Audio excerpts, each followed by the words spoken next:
So there's Bruce Ormsby and the range and the way it is at GTFM. 23 minutes now then before 5 o'clock.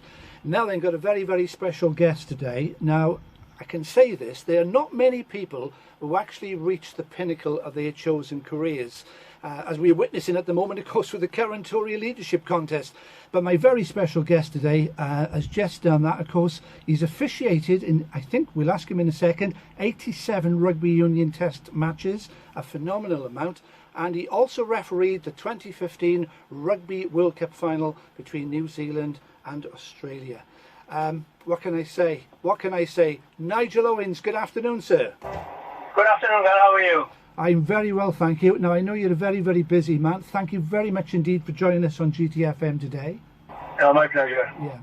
So, let's go back to the very, very beginning then, Nigel. Mynydd Cerrig, now I don't speak Welsh, Nigel, I do apologise for that.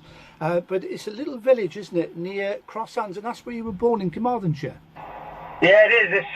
It's on the mountain, really, pretty much above Pontevedra and the Gwendraeth Valley there, just a couple of miles from Tumble, a couple of miles from Pontevedra, and it's if you translate Mynydd Cerrig to English, it translates to Mountain of Stone, and that's pretty much what it is. Really.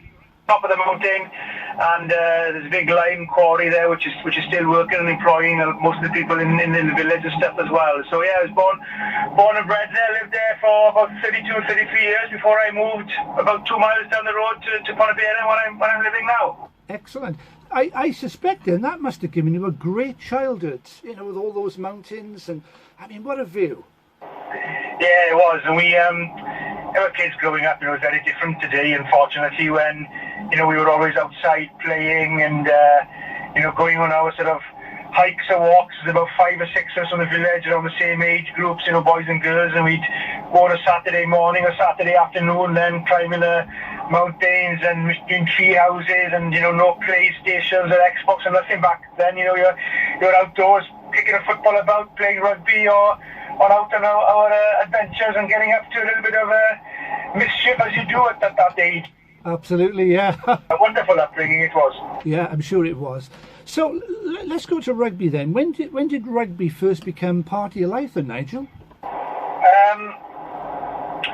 I remember sort of picking a rugby ball consciously at the first time when I was about sort of 6 or 7 years of age, when I was watching the Five Nations game in the house, Scotland against Wales up in Murrayfield. I think it was 1977 when Phil Bennett scored that wonderful try underneath the post. Oh yes, that's right, yeah. The brown leather rugby ball in the garden, very similar to the one that Phil Bennett had out there on the field behind the house, pretending to be Phil Bennett, and there was 2 donkeys in the field, and I remember sort of sidestepping the donkeys and chipping the ball over them and running under them to score a try. You didn't memory started with rugby, really. I tell you what, you wouldn't want to tackle a donkey, Nigel, would you? Then you see, you were back then. Everybody was trying to beat the man. In the modern rugby, they seem to be trying to running through the man these days instead of trying to beat them. So back then, you were trying to beat the man, and I was trying to beat the donkey. Yeah, right. So I take it, did you play rugby for the schools then, Nige? Yeah, I played for Mynydd Cerrig School, but we were a very small school, about 14 of us in the whole school as pupils. So we had to combine then with Drafach Primary School to get a team when I was about 10, 11 years of age. And then I played then when I went to the Gwendraeth Grammar School then for a year before going to my sort of other school. And we played primary school, started off playing prop in primary school, then went to number 8, and then landed up as a full back. Oh, right. What was that? Not a very good one? Not a very good one. So I'm guessing then, when you started refereeing, would that have been in the West Walian lower leagues then, Nigel? Yeah, I started refereeing in the school games at 16, and I started refereeing at Cynefin District, so it'd be the West Wales Cynefin District, you know, it'd be the second 15, then it'd be Tumble, Mynydd Garreg, Nancaredig, Kidweli seconds, Arm United seconds, Lan seconds, Llandardog, you know, those type of sides, you Llandailo seconds, Llansawel, Tregaron, those were the sort of side that you'd referee then back into Wrestling District, and I refereed there for about 3 or 4 years Wrestling District before I then got promoted up then to Welsh Rugby Union level then, and then you would sort of travel all over Wales to referee in the old West Wales as it was then, really. Yeah. And can you remember your first top domestic game, Nigel? Well, my first game on the WI list was a pre-season friendly, and it was Abercraf against Banwen. I was just going to say, no. Well, no, that was my first sort of WRU level game pre-season, and then my first sort of top game was when Derek Bevan finished refereeing in 1999-2000, and I took his place then on the sort of panel in the WRU. My first professional game, well, it wasn't professional back, well, it was professional back then, although I wasn't, but my first big game was Swansea against Caerphilly down in St Helens, and it was also Gavin Henson's first game as well for Swansea. And did he shine? And did he shine? Did he shine? Yeah, he did. Yeah, you could see back then that there was a little bit something special about him. You know, a touch of class about him. Now, we got the regions, Nigel. I mean, have you got an opinion about the way that the Welsh regions have developed over the last few years?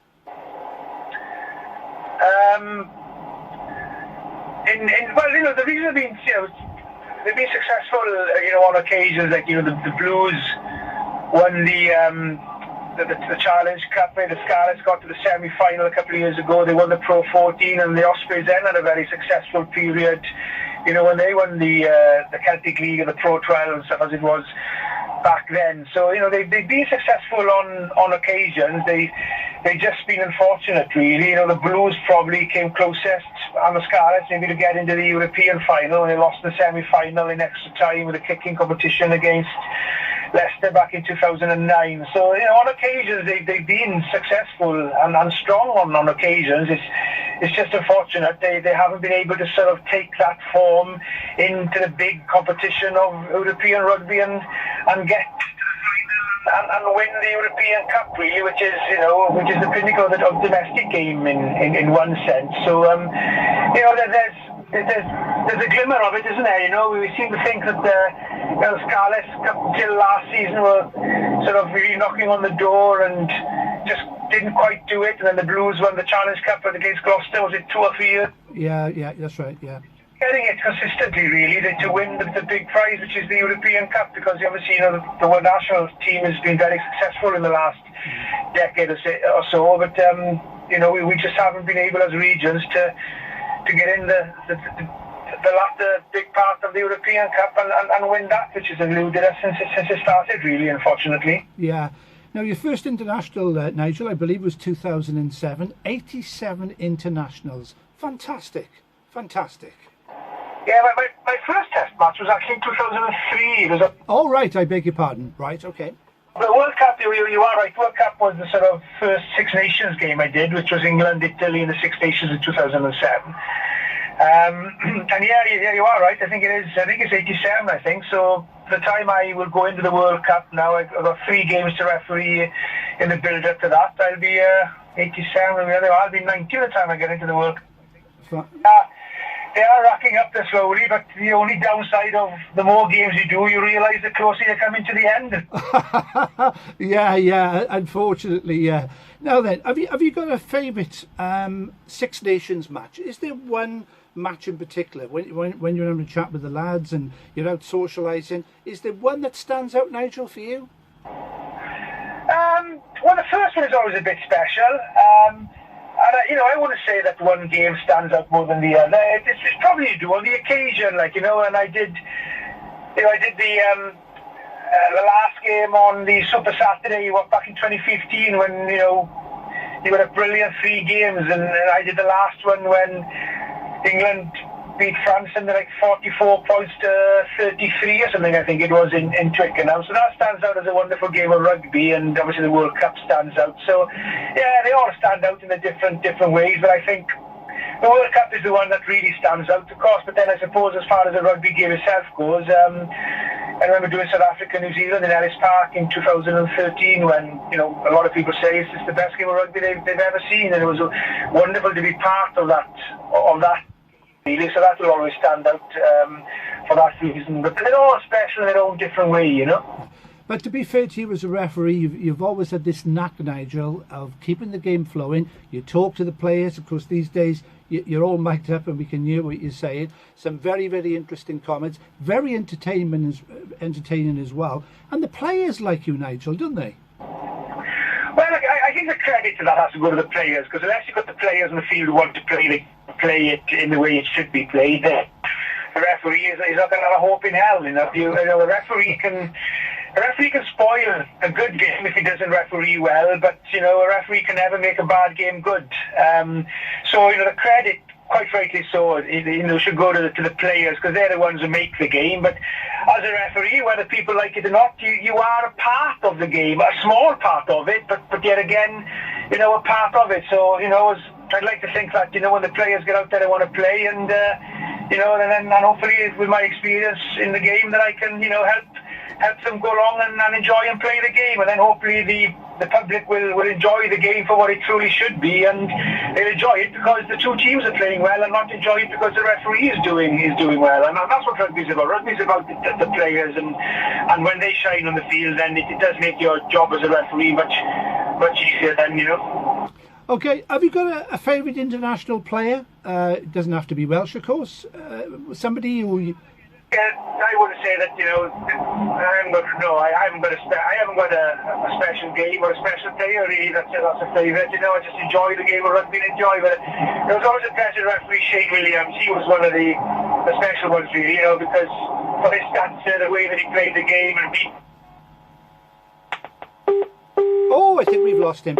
Yeah, that's a shame. That's a shame. I think we've lost Nigel right at the end there. But there we are.